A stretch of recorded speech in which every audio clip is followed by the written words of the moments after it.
Maybe we can talk about the team too, and then talk about how you found the people. Rebecca is a friend of mine who, like I mentioned, ran The Racket, which was an immersive art party set in the 1920s. And in this party, you have play money, and you could do things like you can murder other players. And I actually attended The Racket. We did it as a corporate event for my last startup.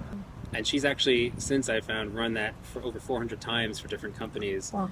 And I was just really impressed by her creativity and her ability to make stuff happen with a small budget, where she, in addition to The Racket, does a lot of other small projects. Just a really creative person, technical too. Rebecca can code. When I was talking to her, I was like, this is kind of the person I'd want on my side if I were to build a video game. Even if she doesn't have like the classic video game design experience, she's designed games and designed experiences and just so smart and so broad in her capabilities.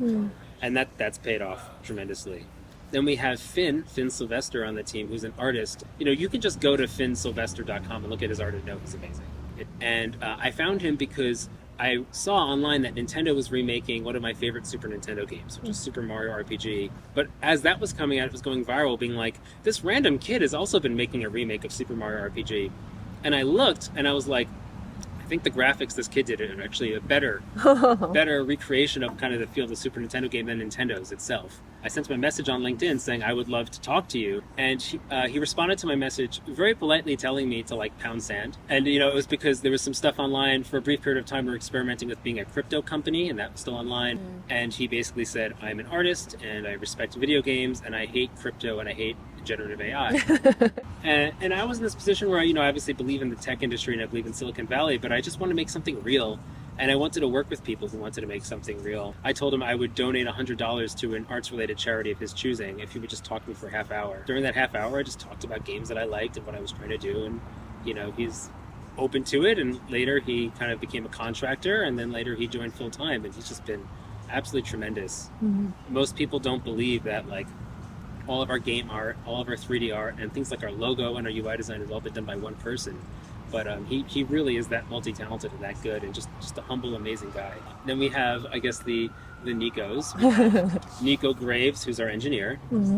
And Nico found us through Work with Indies, which is a lovely job site for the games industry.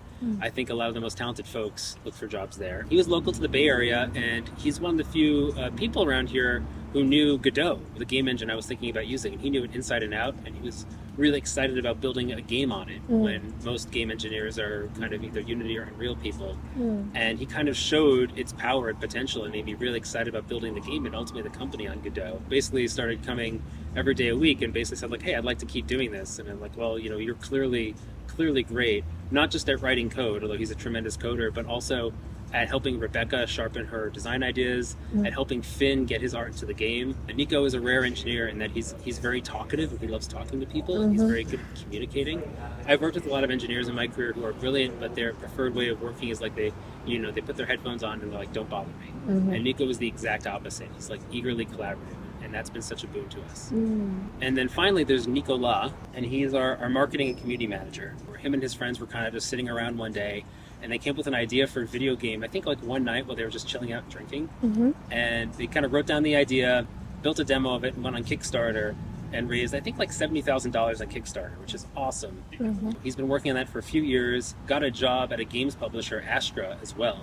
And he did all the marketing for his own game, did all the marketing for these other games, and then Astra had a layoff, unfortunately, let him go, and that's when he reached out. He responded with this long Discord message of basically all the things he thought we were doing wrong on our Twitter. I was like, that's great. So I said, how about a paid take-home assignment, come up with a marketing plan for Elsewhere? And he came back with a Google Slides deck that was 90 slides long, basically outlining how we'll market the game from where we are now until all the way through early access and launch. And it was really good. It had revenue projections in it.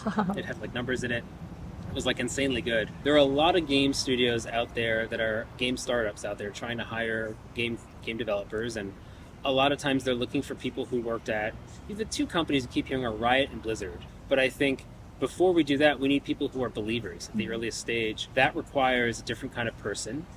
Another thing I've noticed everyone on the team has in common, and I wasn't looking for this explicitly, but I now realize it's very important, is everyone on the team has done something successful either on their own or a small team. A lot of the folks from companies like Riot know how to function well on a 50-person team, and they're very deep specialists, but they're maybe not really good generalists. And we need enthusiastic generalists. I think that's what's made this team so special. Like, you could just like honestly hang out with us and see like the way it feels. Like morale is so high and everything just works. Yeah.